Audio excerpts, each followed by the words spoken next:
स्वागत है फिर से अपना YouTube channel vision online classes में। चलिए आज का प्रैक्टिस सेट, हिंदी का प्रैक्टिस सेट 21 होगा। इसके पहले हम 20 प्रैक्टिस सेट करा चुके हैं जो चैनल के प्लेलिस्ट में होगा। बिहार डीएलएड के प्लेलिस्ट से नाम होगा, वहाँ से जाकर आप वीडियो को देख सकते हैं। काफ़ी मस्ट इंपॉर्टेंट प्रैक्टिस सेट कराए हैं जो एग्जाम में आने की पूरी संभावना है। पढ़े वहीं जो एग्जाम में पूछा जाए। तो चलिए आज के सेशन को स्टार्ट करने से पहले अगर आप मेरे चैनल को सब्सक्राइब नहीं किए हैं तो जरूर चैनल को सब्सक्राइब कर लीजिएगा। डेली 7:30 बजे रात को हम हिंदी का प्रैक्टिस सेट चला रहे हैं और 5 बजे शाम को हम सामाजिक विज्ञान का प्रैक्टिस सेट चला रहे हैं, काफ़ी ज़बरदस्त तरीके से। तो चलिए सेशन को स्टार्ट करते हैं। क्वेश्चन की तरफ बढ़ते हैं। क्वेश्चन देख लेते हैं। पहला नंबर क्वेश्चन कह रहा है, रिक्त स्थान को भरने के लिए उपयुक्त शब्द का चयन करें। ज्वर के कारण मुझे चलने पर डैश हो रही है। तो ज्वर के कारण मुझे चलने पर डैश हो रही है। थकावट हो रही है कि हंसी आ रही है कि खुशी हो रही है कि दुखी हो रही है। तो चलिए क्वेश्चन नंबर 1 का आंसर लगाइए। क्या होगा इस क्वेश्चन का सही जवाब? मस्ट भी क्वेश्चन है। तो चलिए क्वेश्चन नंबर 1 का आंसर होने वाला है ऑप्शन नंबर ए ई जे करेक्ट हो जाएगा, यानी थकावट हो रही है। ज्वर के कारण मुझे चलने पर क्या हो रही है? तो थकावट हो रही है। ए ई जे करेक्ट हो जाएगा इस क्वेश्चन का सही जवाब। चलिए आगे बढ़ते हैं और अपना स्कोर भी बताइएगा। 25 में से आपका स्कोर कितना आ रहा है और आपकी तैयारी कैसे चल रही है ये भी आप कमेंट कर बताइएगा। तो चलिए आगे बढ़ते हैं। क्वेश्चन नंबर 2 देख लेते हैं। क्वेश्चन नंबर 2 कह रहा है, सही वर्तनी वाले शब्द का चयन करें। आपको बताना है इसमें सही कौन लिखा हुआ है। तो चलिए क्वेश्चन नंबर 2 का आंसर लगाइए आप लोग। सही वर्तनी वाले शब्द का चयन कीजिए। तो चलिए क्वेश्चन नंबर 2 का आंसर होने वाला है ऑप्शन नंबर ए ई जे करेक्ट हो जाएगा, हिंदुत्व हो जाएगा। वकी सब क्या है? तो गलत हो जाएगा। ए ई जे करेक्ट हो जाएगा। सही वर्तनी वाला शब्द क्या हो जाएगा? तो ए ई जे करेक्ट हो जाएगा। आगे बढ़ते हैं। क्वेश्चन नंबर 3 देख लेते हैं। क्वेश्चन नंबर 3 कह रहा है, दिए गए वाक्य में रेखांकित खंड को प्रतिस्थापित करने के लिए उपयुक्त विकल्प का चयन करें। यहाँ रेखांकित खंड हो जाएगा 10 हजारों में बिक गई। यहाँ क्या हो जाएगा? रेखांकित खंड हो जाएगा। तो मेरी पेंटिंग 10,000 में बिक गई। तो चलिए क्वेश्चन नंबर 10,000 में बिक गई कि 10,000 में बिक गई कि 10,000 में बिक गए कि 10,000 में बिक गए। तो चलिए रेखांकित खंड को प्रतिस्थापित करने के लिए विकल्प को आपको चुनना है, कौन सही है। तो चलिए क्वेश्चन नंबर 3 का आंसर होने वाला है option number V is correct हो जाएगा, यानी 10,000 में बिक गई। यहाँ 10,000 में बिक गई नहीं, यहाँ 10,000 में बिक गई। क्या हो जाएगा? 10,000 में बिक गई, यानी वी इज करेक्ट हो जाएगा इस क्वेश्चन का सही जवाब। 10,000 में बिक गई, वी इज करेक्ट हो जाएगा। आगे बढ़ते हैं। क्वेश्चन नंबर 4 देख लेते हैं। क्वेश्चन नंबर 4 का है, दिए गए वाक्य का वह भाग ज्ञात करें जिसमें कोई त्रुटि है। यानी आपको गलत वाला भाग आपको बताना है कहाँ पे गलती हुआ है। तो हम जानते हैं कि परिश्रम का फल सदा ही मीठा होता है। तो इसमें आपको गलत बताना है कहाँ पे गलती हुआ है। तो सदा ही कि परिश्रम का फल कि मीठा होती है कि हम जानते हैं कि। तो चलिए क्वेश्चन नंबर 4 कैंसिल लगाइए, कहाँ पे गलती है। तो चलिए क्वेश्चन नंबर 4 का आंसर होने वाला है option number C is correct हो जाएगा, यानी मीठा होती है। ये क्या है? तो गलत है। यहाँ हो जाता मीठा होता है। क्या होता है? परिश्रम का फल सदा ही मीठा होता है, मीठी नहीं होती है। क्या होता है? मीठा होता है। यहाँ गलती क्या है? तो मीठा होती है। यहीं पे क्या है? गलती है। अगर मीठा होता तो सही हो जाता, यानी सी इज करेक्ट हो जाएगा इस क्वेश्चन का सही जवाब। आगे बढ़ते हैं। क्वेश्चन नंबर 5 देख लेते हैं। क्वेश्चन नंबर 5 कह रहा है, निम्नलिखित में से उस विकल्प का चयन करें जो अंधे के हाथ बटेर लगना मुहावरे का अर्थ व्यक्त करता है। यानी अंधे के हाथ बटेर लगना मुहावरे का सही अर्थ क्या हो जाएगा? तो चलिए, प्रयास से कीमती वस्तु मिलना, अयोग्य होना कि बिना प्रयास के कीमती वस्तु मिल जाना कि सफल होना। तो चलिए क्वेश्चन नंबर 5 कैंसिल लगाइए, क्या होगा इस क्वेश्चन का सही जवाब? तो अंधे के हाथ बटेर लगना मुहावरे का सही अर्थ बताना है। तो चलिए क्वेश्चन नंबर 5 का आंसर होने वाला है option number A C is correct हो जाएगा, यानी बिना प्रयास के कीमती वस्तु मिल जाना, यानी बिना मेहनत किए हुए कीमती वस्तु मिल जाना अंधे के हाथ बटेर लगना मुहावरे का अर्थ क्या हो जाएगा, तो बिना प्रयास के कीमती वस्तु मिल जाना। सी इज ए करेक्ट हो जाएगा। आगे बढ़ते हैं, क्वेश्चन नंबर 6 देख लेते हैं। क्वेश्चन नंबर 6 का है, दिए गए शब्द के परवाची शब्द का चयन करें। यानी कुबेर का आपको बताना है परवाची शब्द क्या हो जाएगा। तो गिरिराज हो जाएगा कि महाराज हो जाएगा कि यमराज हो जाएगा कि अक्षराज हो जाएगा। तो चलिए क्वेश्चन नंबर 6 का आंसर लगाइए, क्या होगा इस क्वेश्चन का सही जवाब। कुबेर का परवाची शब्द बताना है आपको। तो चलिए क्वेश्चन नंबर 6 का आंसर होने वाला है option number A D is correct हो जाएगा, यानी यमराज हो जाएगा। कुबेर का परवाची शब्द पूछ देगा तो क्या हो जाएगा, तो यमराज सॉरी एक यक्षराज हो जाएगा, यक्षराज हो जाएगा, यक्षराज। डी इज ए करेक्ट हो जाएगा, यक्षराज हो जाएगा। आगे बढ़ते हैं, क्वेश्चन नंबर 7 देख लेते हैं। क्वेश्चन नंबर 7 कह रहा है, दिए गए वाक्यांश के लिए एक शब्द दीजिए। जो मोक्ष चाहता हो उसे एक शब्द में क्या कहा जाता है। जो मोक्ष चाहता है उसे एक शब्द में क्या कहा जाता है। चलिए क्वेश्चन नंबर 7 कैंसिल लगाइए। अगर वीडियो अच्छा लग रहा है तो वीडियो को लाइक शेयर कमेंट कर दीजिएगा, और जितने भी व्हाट्सएप ग्रुप फेसबुक ग्रुप है उसमें ये जरूर वीडियो को सेंड कर दिए। और जितने भी भाई बहन बिहार डीएलएड की तैयारी कर रहे हैं उनके पास ये वीडियो जरूर सेंड कर दीजिएगा। तो चलिए क्वेश्चन नंबर 7 के आंसर होने वाला है option number A is correct हो जाएगा, यानी मुमुक्षु हो जाएगा। जो मोक्ष चाहता है उसे क्या बोला जाता है, तो मुमुक्षु बोला जाता है। ए इज ए करेक्ट हो जाएगा। आगे बढ़ते हैं, क्वेश्चन नंबर 8 देख लेते हैं। क्वेश्चन नंबर 8 कह रहा है, निम्नलिखित में से कौन तद्भव शब्द है। तो आपको बताना है इसमें तद्भव शब्द किसे कहते हैं। तो आपको बता दें कि तत्सम के बिगड़े रूप को तद्भव कहा जाता है। तो तत्सम के बिगड़े रूप को तद्भव कहा जाता है। और तत्सम किसे कहते हैं, तो हिंदी में संस्कृत के मूल शब्द को तत्सम कहते हैं। हिंदी में संस्कृत के मूल शब्द को क्या कहते हैं, तो तत्सम कहते हैं। और तत्सम के बिगड़े रूप को क्या कहते हैं, तो तद्भव कहते हैं। तो चलिए क्वेश्चन नंबर 8 का आंसर लगाइए। इसमें तद्भव शब्द आपको चुनना है कि क्या हो जाएगा तद्भव शब्द। तो चलिए क्वेश्चन नंबर 8 का आंसर होने वाला है option number A is a correct हो जाएगा, यानी 14 क्या है, तो तद्भव शब्द हो जाएगा। ए इज ए करेक्ट हो जाएगा। अग्नि क्या हो जाएगा, तो तत्सम शब्द हो जाएगा। वीर क्या हो जाएगा, तो तत्सम शब्द। भक्त क्या हो जाएगा, तो तत्सम शब्द हो जाएगा। और 14 क्या है, तो तद्भव शब्द हो जाएगा, यानी ए इज ए करेक्ट हो जाएगा इस क्वेश्चन का सही जवाब। आगे बढ़ते हैं, क्वेश्चन नंबर 9 देख लेते हैं। क्वेश्चन नंबर 9 का है, निम्नलिखित में कौन देशज शब्द है। तो आपको बताना है देशज शब्द इसमें कौन सा है। वचन है कि व्याकरण है कि फुनगी है कि घुड़सवार है। तो आपको बता दें देशज शब्द किसे कहते हैं। अपने ही देश में बोलचाल जाने वाले शब्द को क्या बोला जाता है, देशज कहा जाता है। अब विदेशज किसे कहा जाता है, जो विदेशों में बोला जाता है उसे क्या कहा जाता है, तो विदेशज कहा जाता है। देशज अपने देश की बोलचाल में पाए जाने वाले शब्द को क्या बोला जाता है, तो देशज बोला जाता है। तो आपको पता चल ही गया होगा इस क्वेश्चन का सही जवाब क्या होने वाला है। तो चलिए क्वेश्चन नंबर 9 का आंसर लगाइए। तो चलिए क्वेश्चन नंबर 9 का आंसर होने वाला है option number C is correct हो जाएगा। देखिए फुनगी, जैसे कि अपने गांव देहात में बोला जाता है कि लोटा फुनगी, ये सब क्या हो जाता है, तो देशज शब्द है। देश की बोलचाल में पाए जाने वाले शब्द को क्या कहा जाता है, देशज कहा जाता है, यानी सी इज करेक्ट हो जाएगा इस क्वेश्चन का इस सही जवाब। आगे बढ़ते हैं क्वेश्चन नंबर 10 की तरफ। क्वेश्चन नंबर 10 कह रहा है, दाल रोटी में कौन सा समास है। तो आपको बताना है कि दाल रोटी में कौन सा समास है, बहुब्रीहि समास कि द्वंद्व समास कि कर्मधारय समास कि द्विगु समास। तो चलिए क्वेश्चन नंबर 10 कैंसिल लगाइए, क्या होगा इस क्वेश्चन का सही जवाब। तो चलिए क्वेश्चन नंबर 10 का आंसर होने वाला है option number B is correct हो जाएगा, यानी द्वंद्व समास होगा। पहले ही आपको बता चुके हैं जहां भी देखिएगा योजक चिन्ह के साथ एक का अपोजिट होगा, जैसे कि दाल का रोटी हो गया, माता का पिता हो गया, माता का क्या हो गया, पिता हो गया, भाई का बहन हो गया, वहां कौन सा समास हो जाएगा, तो द्वंद्व समास। योजक चिन्ह के साथ एक अपोजिट होगा, वहां आंख मूंद के आप लगा दीजिएगा द्वंद्व समास, यानी बी इज करेक्ट हो जाएगा इस क्वेश्चन का सही जवाब। आगे बढ़ते हैं क्वेश्चन नंबर 11 की तरफ। क्वेश्चन नंबर 11 का आ रहा है, अभिभार्वा का विलोम शब्द क्या हो जाएगा। तो अभिभार्वा का विलोम शब्द आपको बताना है, इसका विलोम यानी उल्टा क्या हो जाएगा। तो चलिए क्वेश्चन नंबर 11 कैंसिल लगाइए, अभिभार्वा का विलोम शब्द क्या हो जाएगा।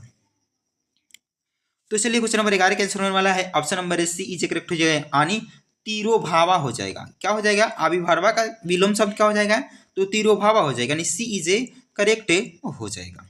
आगे बढ़ते हैं क्वेश्चन नंबर 12 देख लेते हैं। क्वेश्चन नंबर 12 कह रहा है, इनमें कौन सा शब्द उनार्थक है। उनार्थक शब्द बताना है आपको, इसमें कौन सा शब्द है? तो लंगोटी हो जाएगा कि हनुमान हो जाएगा कि दीन हो जाएगा कि संयोग हो जाएगा। तो चलिए क्वेश्चन नंबर 12 का आंसर लगाइए, क्या होगा इस क्वेश्चन का सही जवाब? मस्ट भी क्वेश्चन है। तो चलिए क्वेश्चन नंबर 12 का आंसर होने वाला है option number A is correct हो जाएगा, यानी गोटी हो जाएगा, अनुनार्थक शब्द हो जाएगा, यानी ए इज करेक्ट हो जाएगा। आपको बता दें अनुनार्थक शब्द किसे कहा जाता है? तो ऐसे शब्द जिनसे किसी वस्तु की न्यूनता, लघुता, लघुता माने क्या होता है? छोटा, तुच्छता, हीनता आदि का बोध हो, उन्हें क्या कहा जाता है? तो अनुनार्थक शब्द कहते हैं। जैसे कि लंगोटा, लंगोटी, ये सब क्या हो जाएगा? अनुनार्थक शब्द हो जाएगा। यानी इस क्वेश्चन का सही जवाब क्या हो जाएगा? ए इज ए करेक्ट हो जाएगा। आपको अनुनार्थक शब्द भी मालूम हो गया। अनुनार्थक शब्द किसे कहते हैं? तो ऐसे शब्द जिनसे किसी वस्तु की न्यूनता, लघुता, तुच्छता, हीनता आदि का बोध हो, उसे क्या करते हैं? तो अनुनार्थक शब्द कहा जाता है। जैसे कि लंगोटा, लंगोटी। तो चलिए क्वेश्चन नंबर 12 का आंसर हो जाएगा ए इज करेक्ट हो जाएगा। आगे बढ़ते हैं क्वेश्चन नंबर 13 की तरफ। क्वेश्चन नंबर 13 कह रहा है ज्ञानपीठ पुरस्कार से सम्मानित काव्य ग्रंथ उर्वशी की रचनाकार कौन है? तो आपको मस्ट भी क्वेश्चन है, उर्वशी के रचनाकार कौन है? तो महादेवी वर्मा की सुमित्रा नंदन पंत की जयशंकर प्रसाद की रामधारी सिंह दिनकर। तो चलिए क्वेश्चन नंबर 13 का आंसर लगाइए, क्या होगा इस क्वेश्चन का सही जवाब? मस्ट भी क्वेश्चन है। तो चलिए क्वेश्चन नंबर 13 का आंसर होने वाला है option number D is correct हो जाएगा, यानी रामधारी सिंह दिनकर हो जाएगा। तो उर्वशी के रचनाकार कौन है? तो रामधारी सिंह दिनकर जी हो जाएंगे, रामधारी सिंह दिनकर जी हो जाएंगे। तो आपको बता दें इनको कब एक ज्ञानपीठ से पुरस्कार सम्मानित किया गया था? तो 1972 में किया गया था। कब किया गया था?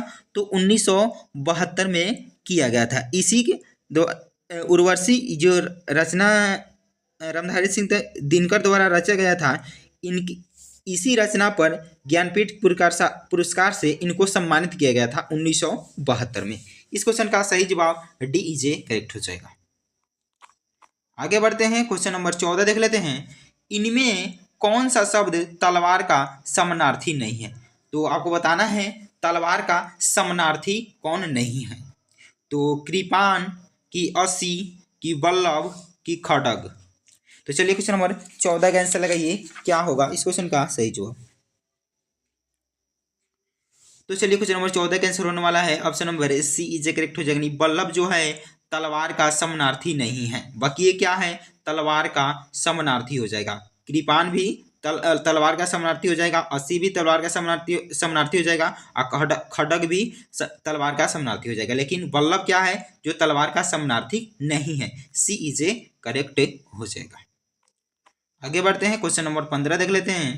क्वेश्चन नंबर 15 कह रहा है किस छंद में द्वितीय एवं चतुर्थ चरण के अंत में तुक नहीं होती है?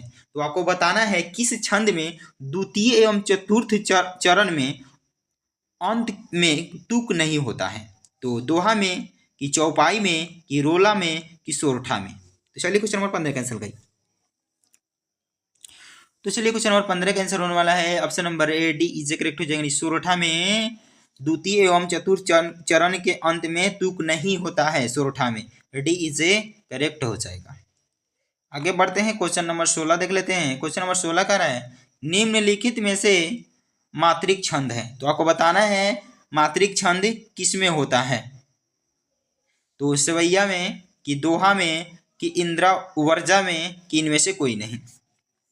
चलिए क्वेश्चन नंबर 16 कैंसिल लगाइए फटाफट। अगर वीडियो अच्छा लग रहा है तो वीडियो को लाइक शेयर कमेंट कर दीजिएगा, और पहली बार मेरे चैनल पे आए हैं तो चैनल को जरूर सब्सक्राइब कर लीजिएगा। ऐसे ही डेली वीडियो देखने के लिए 7:30 बजे रात को हिंदी का प्रैक्टिस सेट चल रहा है, और शाम को 5 बजे सामाजिक विज्ञान का प्रैक्टिस सेट चल रहा है। तो चलिए क्वेश्चन नंबर 16 का आंसर होने वाला है ऑप्शन नंबर वो भी इज ए करेक्ट हो जाएगा, यानी दोहा। दोहा हो जाएगा जो मात्रिक छंद है, यानी वी इज ए करेक्ट हो जाएगा।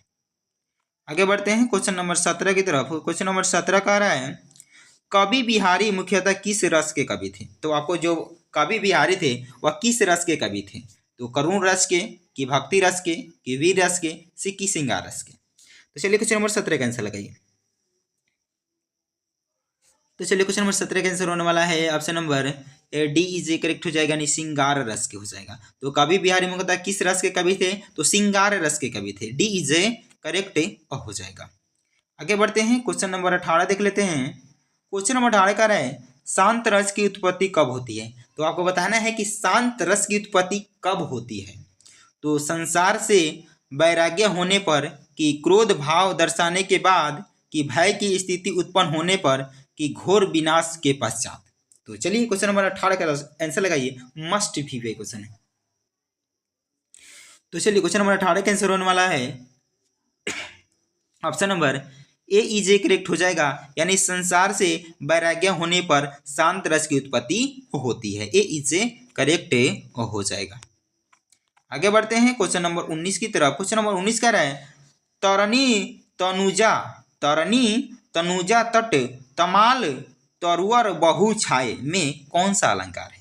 तो तरनी तनुजा तट तमाल तरुअर बहु छाए, इसमें आपको अलंकार बताना है, कौन सा अलंकार हो जाएगा? तो उपमा, की उत्प्रेक्षा, की यमक, की अनुप्रास। तो चलिए क्वेश्चन नंबर 19 कैंसिल लगाइए। तो चलिए क्वेश्चन नंबर 19 का आंसर होने वाला है option number D is a correct हो जाएगा, यानी अनुप्रास अलंकार हो जाएगा। डी इज ए करेक्ट हो जाएगा। आगे बढ़ते हैं क्वेश्चन नंबर 20 की तरफ। क्वेश्चन नंबर 20 कह रहा है वही मनुष्य है कि जो मनुष्य के लिए मरे, वही मनुष्य है कि जो मनुष्य के लिए मरे में कौन सा अलंकार है? तो छेकानुप्रास, की वृत्या अनुप्रास, की लोटा अनुप्रास, की यमक। तो वही मनुष्य है कि जो मनुष्य के लिए मरे, इसमें आपको अलंकार बताना है, कौन सा अलंकार हो जाएगा। तो चलिए क्वेश्चन नंबर 20 का आंसर होने वाला है option number A C is a correct हो जाएगा, यानी लोटानुप्रास अलंकार हो जाएगा। सी इज ए करेक्ट हो जाएगा। आगे बढ़ते हैं क्वेश्चन नंबर 21 देख लेते हैं। क्वेश्चन नंबर 21 कह रहा है राम नाम एजक चिन्ह है अवलंबु बिनु परमार्थ की आस, बरसात बारिद बूंद गही चाहत चढ़न आकाश। उपयुक्त पंक्ति में आपको अलंकार बताना है, कौन सा अलंकार हो जाएगा?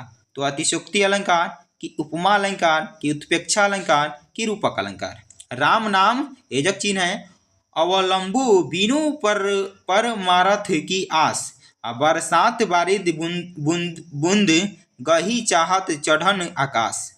तो इसमें आपको अलंकार बताना है, कौन सा अलंकार हो जाएगा। तो चलिए क्वेश्चन नंबर 21 का आंसर होने वाला है option number A C is a correct हो जाएगा, यानी उत्प्रेक्षा अलंकार हो जाएगा। सी इज ए करेक्ट हो जाएगा। आगे बढ़ते हैं क्वेश्चन नंबर 22 देख लेते हैं। क्वेश्चन नंबर 22 कह रहा है वह इष्ट देव के मंदिर की पूजा योजक चिन्ह सी, वह दीप शिखा फिर योजक चिन्ह सी, अशांत भाव में लीन, वह टूटे तरु की छूटी लता योजक चिन्ह सी दिन, दलित भारत की विधवा है। दलित भारत की विधवा है। उपयुक्त पंक्ति में आपको अलंकार बताना है, कौन सा अलंकार हो जाएगा? यमक हो जाएगा, कि उत्प्रेक्षा हो जाएगा, कि रूपक हो जाएगा, कि उपमा हो जाएगा। तो चलिए क्वेश्चन नंबर 22 के आंसर लगाइए, क्या होगा इस क्वेश्चन का सही जवाब। तो चलिए क्वेश्चन नंबर 22 का आंसर होने वाला है option number D is a correct हो जाएगा, यानी उपमा अलंकार होगा। आपको कल ही बताए थे कि योजक चिन्ह रहेगा और उसके साथ वो उस शब्द में सा सी सरिस ही रहेगा, तो वहाँ कौन सा अलंकार हो जाएगा? तो उपमा अलंकार हो जाएगा। डी इज ए करेक्ट हो जाएगा। आगे बढ़ते हैं क्वेश्चन नंबर 23 की तरफ। क्वेश्चन नंबर 23 कह रहा है हिंदी कविता को छंदों की परिधि से मुक्त कराने वाले थे। तो हिंदी कविता को छंदों की परिधि से मुक्त कराने वाले थे, तो उसका नाम आपको बताना है, कौन थे? तो सूर्यकांत त्रिपाठी निराला, की महादेवी वर्मा, की जयशंकर प्रसाद, की सुमित्रा नंदन पंत।